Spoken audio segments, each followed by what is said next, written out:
하나님, 내가 주님을 찬양합니다. 잠잠히 계시지 마십시오.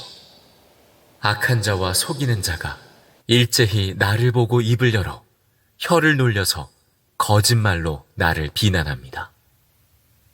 미움으로 가득 찬 말을 나에게 퍼붓고 이유도 없이 나를 맹렬하게 공격합니다. 나는 그들을 사랑하여 그들을 위하여 기도를 올리건만 그들은 나를 고발합니다.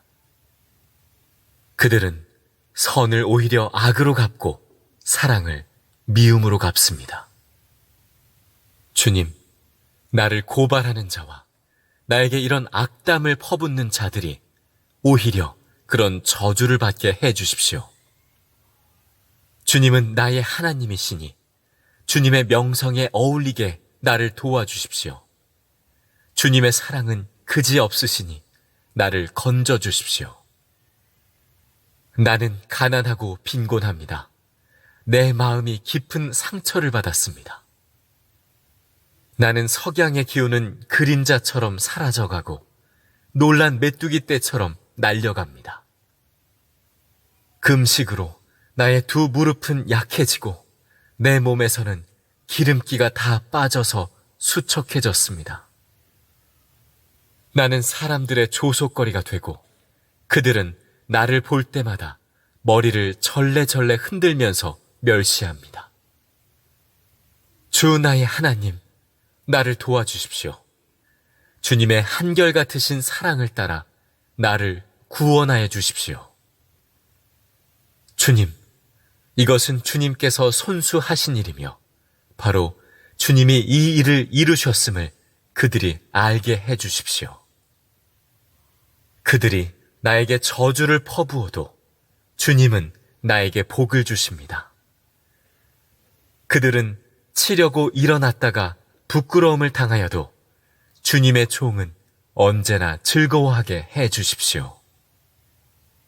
나를 고발하는 사람들은 수치를 뒤집어 쓰게 해 주시고 그들이 받을 수모를 겉옷처럼 걸치고 다니게 해 주십시오. 내가 입을 열어서 주님께 크게 감사드리며 많은 사람이 모인 가운데서 주님을 찬양하련다. 나를 고발하는 자들에게서 나를 구원해 주시려고 주님께서는 이 가난한 사람의 오른쪽에 서 계시기 때문이다. 서울역에서 노숙자들을 섬기는 사역을 하시는 유종옥 사모님, 참 가깝게 동역하던 한 분으로부터 어느 날 두툼한 편지를 받았습니다. 그 편지를 뜯어서 읽어보는데 5장의 편지가 쓰여져 있는데 읽는 사모님의 손이 부들부들 떨릴 정도로 너무나 충격적인 내용이었다고 그럽니다. 구절구절 다 노숙자들을 이용해서 자기 뱃속만 챙기는 아주 악한 사람이라고 비난하는 글이 그 편지에 빼곡히 쓰여져 있었습니다. 말이 사람의 가슴을 찌르는 비수처럼 그렇게 사모님의 마음을 난도질하고 견딜 수 없는 모멸감에 사로잡혀서 그 자리에서 종이를 꺼내들고 그 편지 내용에 대한 반론, 대답을 써내려 가는데 2시간 동안이나 정신없이 써서 다 보니까 15장이 되더랍니다. 그래서 그것을 접어서 편지 봉투에 들어가지 않기에 서류 봉투에다가 집어넣어서 우체국에 가서 그것을 붙이려고 갔습니다.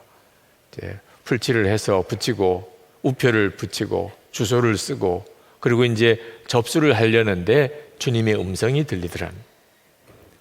딸아, 그렇게도 할 말이 많더냐. 충격이었다는. 어떻게 할 줄 모르고 그 우체국에서 서 있는데 계속해서 주님이 말씀하시더랍니다. 나는 얼마나 할 말이 많았겠느냐. 그러나 나는 곤욕을 당하여 괴로울 때도 입을 열지 아니하였다. 도수장으로 끌려가는 어린 양과 같이 털 깎는 자 앞에서 잠잠한 양같이 입을 열지 아니하였다. 유종욱 사모님이 그때 그 일을 이렇게 쓰셨습니다. 나는 그 자리에 서서 말없이 오열하였다. 그리고 그에게 썼던 15장의 편지를 찢어 쓰레기통에 넣었다. 사도 바울은 고린도 후서 12장 10절에서 내가 그리스도를 위하여 약한 것들과 능욕과 궁핍과 박해와 공고를 기뻐하노니 이는 내가 약한 그때의 강함이라 하신 대로 나도 바울이 겪었던 궁핍도 박해도 공고도 다 겪을 수 있다고 자신해 왔는데 그 가운데 박혀있던 능욕이라는 것 앞에서 감당할 수 없이 분노가 폭발하였던 것이다. 주님은 가장 자부심을 가졌던 일이 여지없이 무너져 내릴 때도, 변명할 말이 많아 수백 장에 달할 때도 그 능욕을 참아내는 정도가 아니라 그 능욕을 기뻐해야 한다고 하셨다. 그렇게 나는 능욕이라는 몸살을 앓고 있었다. 보름쯤 지났을 때 그에게서 전화가 왔다. 사모님, 제가 사모님께 죽을 죄를 지었어요. 그는 울먹이느라 제대로 말을 잇지 못했다. 그는 지금 나의 가장 신실한 동력자로 내 곁에 와 있다. 바울은 그의 동력자인 브리스가와 아굴라에게 그들은 내 목숨을 위하여 자기들의 목까지 내놓았다고 소개했다. 그는 나에게 있어서 브리스가와 아굴라 같은 동력자가 되었다. 그날 내가 15장의 편지를 붙였다면 나는 그를 영원히 잃었을 것이고 어쩌면 나를 가장 치명적으로 공격하는 적장이 되어 있을 것이다. 오늘 이 시간 여러분 중에도 어떤 사람으로 인해서 마음에 상처가 깊은 분, 죽을 것 같은 고통을 겪는 배신의 아픔을 겪으신 분들이 있으실 겁니다.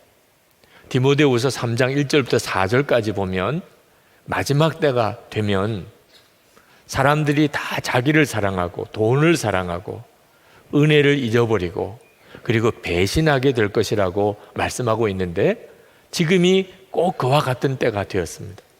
그래서 믿었던 직원에게 배신을 당하고 정말 가까웠던 친구가 배신하고 심지어 가족, 자녀들에게서부터 배신을 당하는 일을 겪게 되는 겁니다. 여러분들은 사랑했던 사람으로부터 배신의 아픔을 겪는 이런 상황이 온다 할지라도 믿음을 견고하게 지킬 준비가 되어져 있습니까? 이 다윗이라는 사람은 아마 성경에도 또 세상에서도 그처럼 많은 배신을 당하기 어려운 사람일 겁니다. 아버지가 버린 자식처럼 그렇게 내놓았습니다. 장인이었던 사울 왕이 배신했습니다. 아내였던 미갈이 배신했습니다. 자기가 낳은 아들 압살롬이 반역을 하고 배신했습니다. 그렇게 충성스러웠던 요압 장군이 배신했습니다. 그런 아픔을 겪었던 사람이 다윗입니다.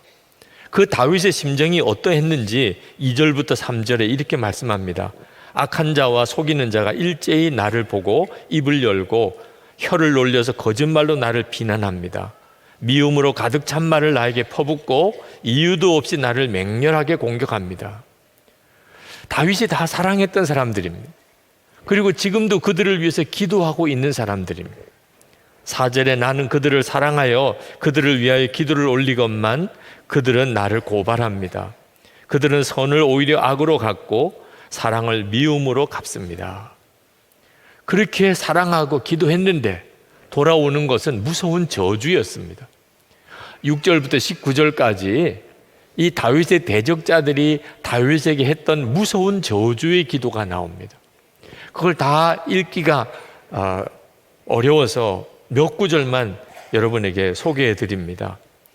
9절에 그 자식들은 아버지 없는 자식이 되게 하고 그 아내는 과부가 되게 하십시오. 10절에 그 자식들은 떠돌아다니면서 구걸하는 신세가 되고 폐허가 된 집에서마저 쫓겨나서 밥을 빌어먹게 하십시오. 13절에 자손도 끊어지고 후대에 이르러 그들의 이름까지도 지워지게 하십시오. 14절에 그의 아버지가 지은 죄를 주님이 기억하시고 그의 어머니가 지은 죄도 지워지지 않게 하십시오. 참 두려운 일은 이 읽기도 민망한 이 저주의 기도가 하나님께 드려진 기도였다는 것입니다. 그러니까 소위 그들도 하나님을 믿는 사람들이었다는 거죠. 이것은 우리를 정말 두렵게 만듭니다. 더 충격적인 것은 모든 것을 알고 계시는 하나님이심을 알면서도 그들은 거짓말로 하나님께 저주의 기도를 올려드리고 있다는 겁니다. 그러니 그들 스스로는 자기가 하는 저 거짓말이 거짓말인 줄 스스로 모르고 있다는 뜻이죠. 이렇게 된 사람이 무서운 것입니다. 그래서 지금도 교회 안에서 다 같이 예수님을 믿는다는 사람들 사이에서 마음의 상처를 주고받는 일이 생기는 겁니다. 하나님의 이름으로 상대방을 저주하는 이런 끔찍한 일이 믿는 이들 사이에서도 일어나는 것입니다. 사람의 저주는 무섭습니다. 그 저주를 받는 사람의 마음을 묶어버립니다. 게다가 저주만 하는 게 아니고 군대를 동원해서 다윗을 죽이려고 쫓아다니는 이런 처지에 있는 다윗의 마음이 어떠했겠습니까? 그 심정을 그가 22절부터 이렇게 고백합니다. 나는 가난하고 빈곤합니다. 내 마음이 깊은 상처를 받았습니다. 나는 석양의 기우는 그림자처럼 사라져가고 놀란 메뚜기 떼처럼 날려갑니다. 금식으로 나의 두 무릎은 약해지고 내 몸에서는 기름기가 다 빠져서 수척해졌습니다. 나는 사람들의 조속거리가 되고 그들은 나를 볼 때마다 머리를 절레절레 흔들면서 멸시합니다. 완전히 무너질 사람이죠. 어떻게 더 회복할 수 있겠어요? 그런데 이 다윗의 기도를 읽어가는 중에 특별히 제 마음을 이렇게 사로잡는 구절이 있었습니다. 28절입니다. 그들이 나에게 저주를 퍼부어도 주님은 나에게 복을 주십니다. 그들은 치려고 일어났다가 부끄러움을 당하여도 주님의 종은 언제나 즐거워하게 해 주십시오. 원수들은 나를 저주하지만 하나님은 나에게 복을 주십니다. 이 믿음이 정말 놀랍잖아요. 실제로 그렇게 되었습니다. 다윗을 그렇게 무섭게 저주하던 자들은 다 죽었고 그 저주를 받았던 다윗은 복을 받았죠. 이런 믿음이 얼마나 귀한 믿음입니까? 그 믿음 때문에 다윗은 그 무서운 저주를 받는 상황에서 그가 일어난 것입니다. 여러분, 지금 우리가 사는 시대는 무서운 시대입니다. 사람들마다 다 자기를 사랑하고 돈을 사랑하고 은혜를 알지 못하고 배신하는 그런 시대에 우리가 살고 있습니다. 우리에게도 다윗과 같은 이 믿음이 필요한 것입니다.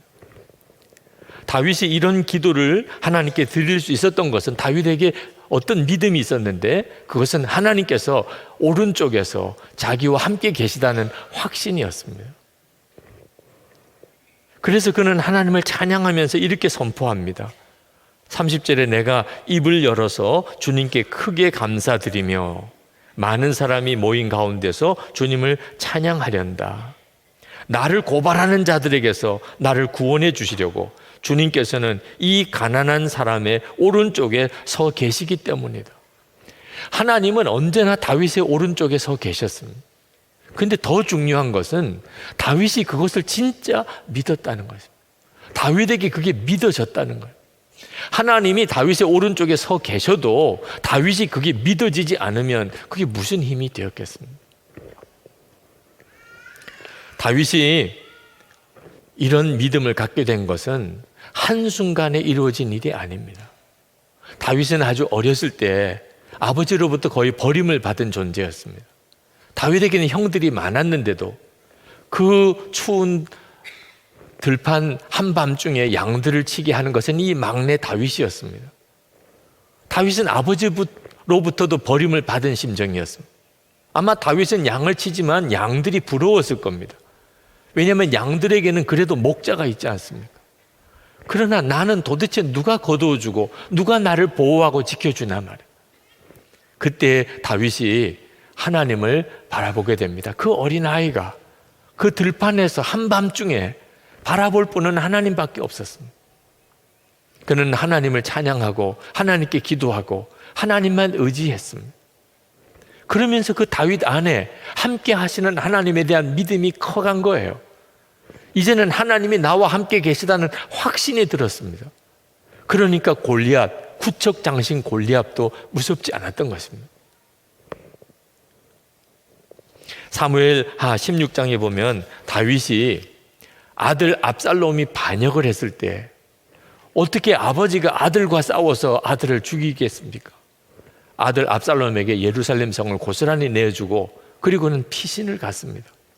그 피난 가는 다윗 일행을 사울 지파의 한 사람이었던 시므이라는 노인이 쫓아오면서 온갖 욕을 하고 저주를 퍼부었습니다.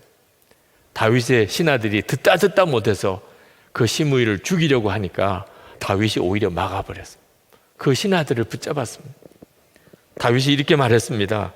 사무엘하 16장 10절에 저가 저주하는 것은 여호와께서 저에게 다윗을 저주하라 하심이니 내가 어찌 그리하였느냐 할 자가 누구겠느냐. 여호와께서 저에게 명하신 것이니 저로 저주하게 버려두라. 시므이가 저주를 하지만 그 저주를 들으면서 다윗의 마음속에 하나님에 대한 세 가지 믿음이 있었습니다. 하나님은 살아계시다. 하나님은 모든 걸 알고 계시다. 결국 심판은 하나님이 하시는 것이다. 그러고 나니까 아무 문제가 안 되는 겁니다. 12절에 혹시 여호와께서 나의 원통함을 감찰하시리니 오늘날 그 저주 까닭에 선으로 내게 갚아주시리라. 자기가 잘못한 게 있다면 뭐 저주를 받아도 마땅하죠. 근데 내가 잘못한 것도 아니고 그 저주가 다 거짓에 근거한 것이라. 그때 다윗의 마음속에는 오히려 담대함이 생겼습니다. 하나님은 살아계시고 하나님은 모든 것을 아시니 내가 지금 저 저주를 듣는다면 하나님은 선으로 나에게 갚아주실 것이 아니겠냐. 그러니 시므이가 저주하도록 내버려 두라. 여러분, 이런 담대한 믿음이 다윗에게 있었던 거예요. 다윗의 생애 전체가 이런 말할 수 없는 배신을 당하고 사람들로부터 말도 안 되는 그런 공격을 당했을 때 하나님을 바라보고 주님께 기도하고 믿음으로 반응하고 그러면서 그의 믿음이 커진 거죠. 다윗이 이렇게 믿었기 때문에 그 저주가 다윗에게는 복이 된 겁니다. 여러분, 다윗과 같은 믿음을 갖는 것은 대단히 중요합니다. 다윗은 어려서부터 그는 오직 하나님을 바라보았습니다. 그는 문제가 생길 때마다 정말 하나님을 의뢰하고 그리고 믿음으로 반응하려고 했습니다. 다윗은 어떤 상황에서도 하나님을 찬양했습니다. 시편 62편 1절 2절에 나의 영혼이 잠잠히 하나님만 바라며, 다른 거 바라볼 수가 없는 상황이니까 나의 영혼이 잠잠히 하나님만 바라며 나의 구원이 그에게서 나는도다. 오직 저만 나의 반석이요 나의 구원이시요 나의 산성이시니 내가 크게 요동치 아니하리로다. 여러분, 도대체 어떤 사람이 저주를 그렇게 받았는데 그게 복이 되는 사람이 될까요? 여러분이 오늘 시편 109편에서 보는 겁니다. 우리가 예수를 믿었다는 복이 뭘까요? 세상 사람이 우리를 저주한다 하더라도 하나님이 그것으로 인하여 오히려 나를 복 주시는 자가 되는 은혜입니다. 우리가 다윗과 같은 믿음을 갖기 위하여 24시간 주님을 바라보려고 하는 겁니다. 보이지 않으시는 주님이지만 그 예수님을 보이는 분처럼 바라보면서 살아가자는, 왜? 어느 순간에나 우리 안에 임하신 주님이 믿어지는 역사가 있어야 하기 때문에. 주님은 저와 여러분 안에 계시지만 문제는 그게 믿어지느냐고 하는 거예요. 사람이 나를 죽이려고 하고 그럴 상황 속에 내가 몰렸을 때도 주님이 나와 함께 계시는 게 믿어지면, 그러면 그 저주는 나에게 오히려 복이 되는 것입니다. 그러므로 여러분, 이제부터 어떤 사람을 만나든지 항상 주님을 함께 바라볼 수 있어야 합니다. 배우자, 남편과 아내 사이에도 마찬가지입니다. 여러분, 여러분의 남편과 여러분의 아내를 볼 때 우리 주님이 같이 보이지 않으면 아무 말을 하지 마시기 바랍니다. 말을 하면 싸우는 것, 말을 하면. 주님이 바라보아지면 무슨 말이든지 유익하게 됩니다. 여러분, 자녀들에게 무슨 할 말이 있을 때 항상 한번 숨을 쉬고 주님을 같이 바라봐야 됩니다. 자녀들을 위해서 한 말이라고 했는데 자녀들에게 영원히 씻을 수 없는 정말 마음의 상처를 남기는 일이 한둘이 아닙니다. 배우자에게도 그렇고 자녀에게도 그렇다면 원수 같은 사람을 대할 때 마찬가지죠. 주님을 함께 바라보아야 비로소 저주 같은 상황도 내게 복이 되는 것입니다. 박보영 목사님이 처음 목회를 시작한 곳이 경기도 안성입니다. 1997년입니다. 그해 겨울 아주 추운 날 교회에서 1시까지 기도하고 그리고 집으로 들어가셨는데 3인조 강도가 목사님 이렇게 칼을 들이댔습니다. 목과 배에 칼을 들이대면서 돈을 내놓으라는 겁니다. 그 순간에 목사님의 마음이 너무나 편안해지더래요. 나를 찌르시오. 빨리 좋은 곳으로 가게. 순간 강도들이 당황했습니다.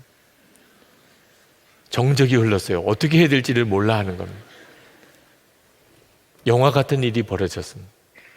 그 칼들을 내려놓고 그리고 다 고개를 숙이는 겁니다. 그들이 그 박보영 목사님의 첫 교인 3사람이었습니다. 불황아 그리고 깡패들 그런 사람들과 함께 교회가 그렇게 시작이 된 거예요. 어느 날 몸이 너무 아파서 꼼짝을 못하고 방에 누워있는데 그렇게 사랑했던 아이 하나가 방문을 열고 살짝 들어오더랍니다. 자기가 누워서 쳐다보는 것을 보면서도 주머니에서 지갑을 꺼내서 속에 있는 돈을 다 가지고 나가는 겁니다. 내가 그렇게 사랑했던 아이인데 어떻게 저럴 수 있을까? 그 배신감이 얼마나 큰지.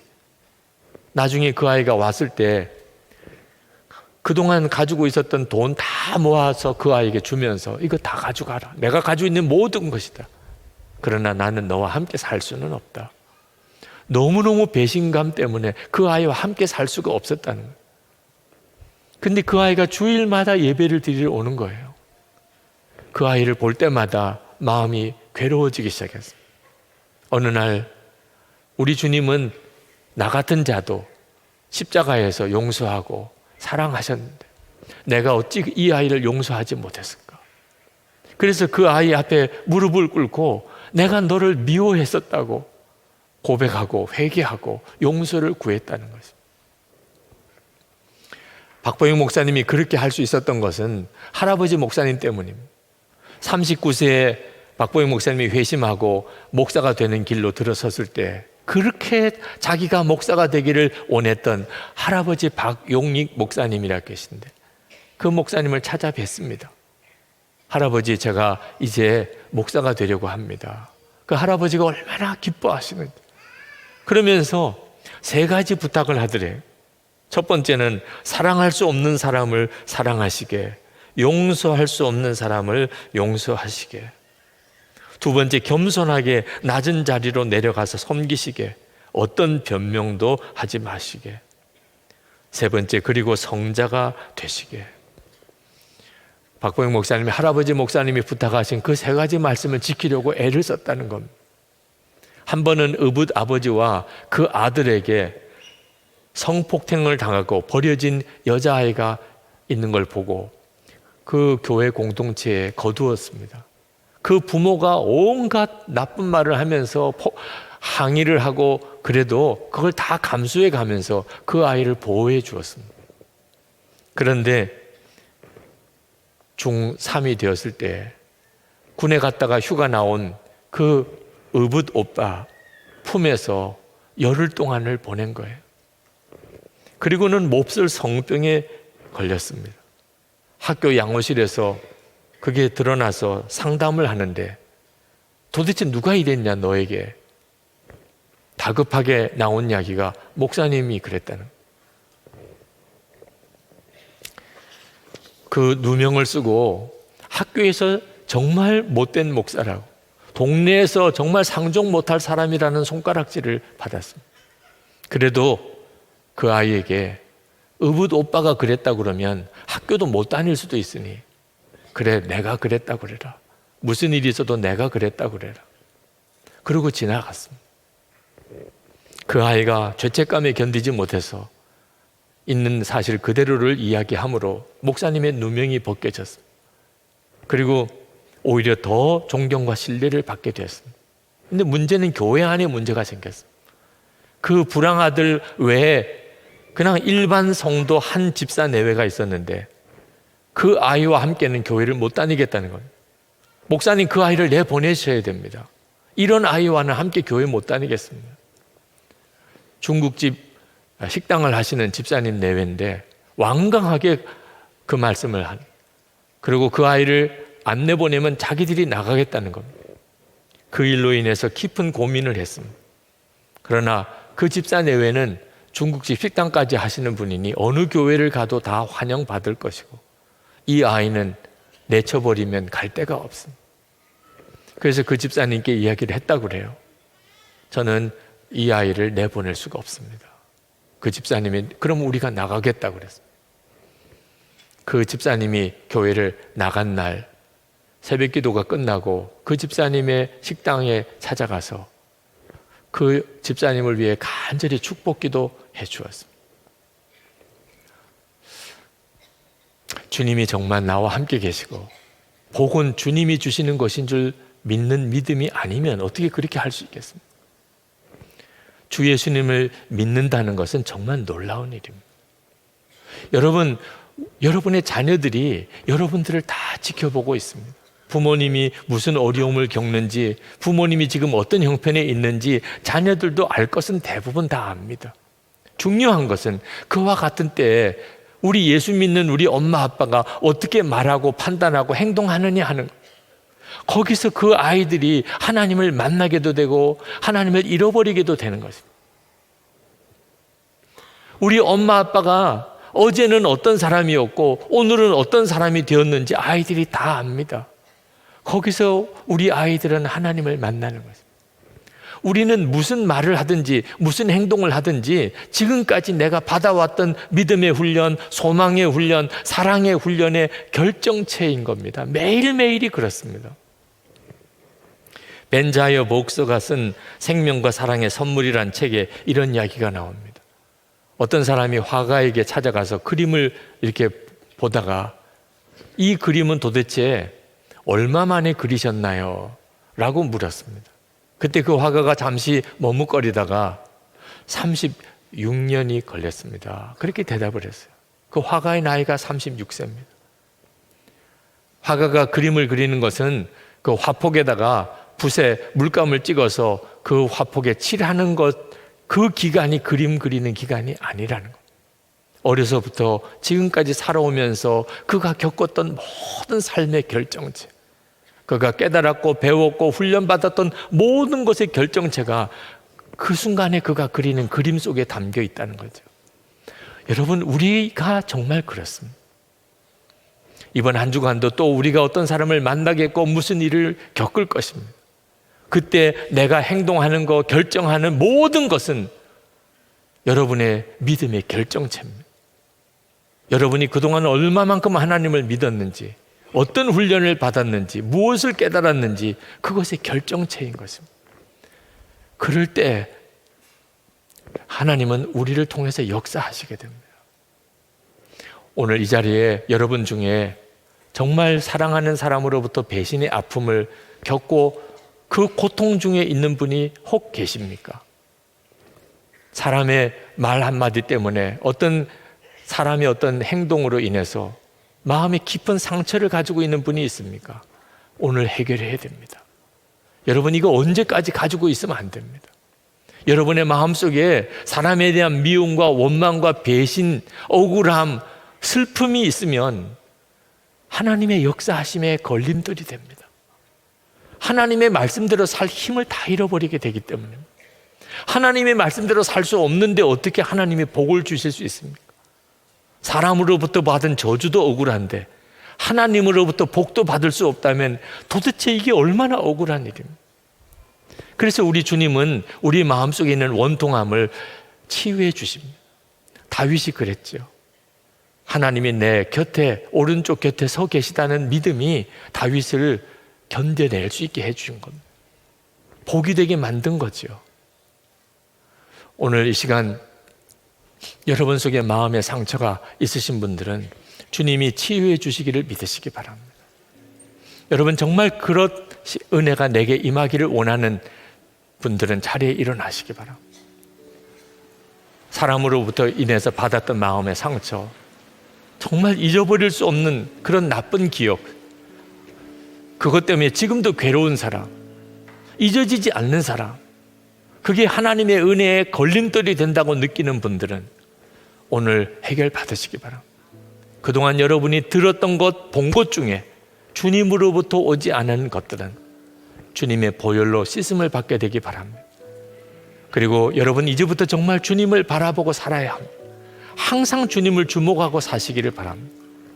이제 우리 일어선 분들은 여러분 자신의 마음속에 있는 이 배신의 아픔, 마음의 상처가 씻어지기를 기도하시고, 앉아 계신 분들은 일어선 분들이 오늘 정말 치유받고 가게 되기를, 마음의 완전한 회복을 얻고 가게 되기를 기도해 주시기 바랍니다. 우리 간절히 기도하겠습니다.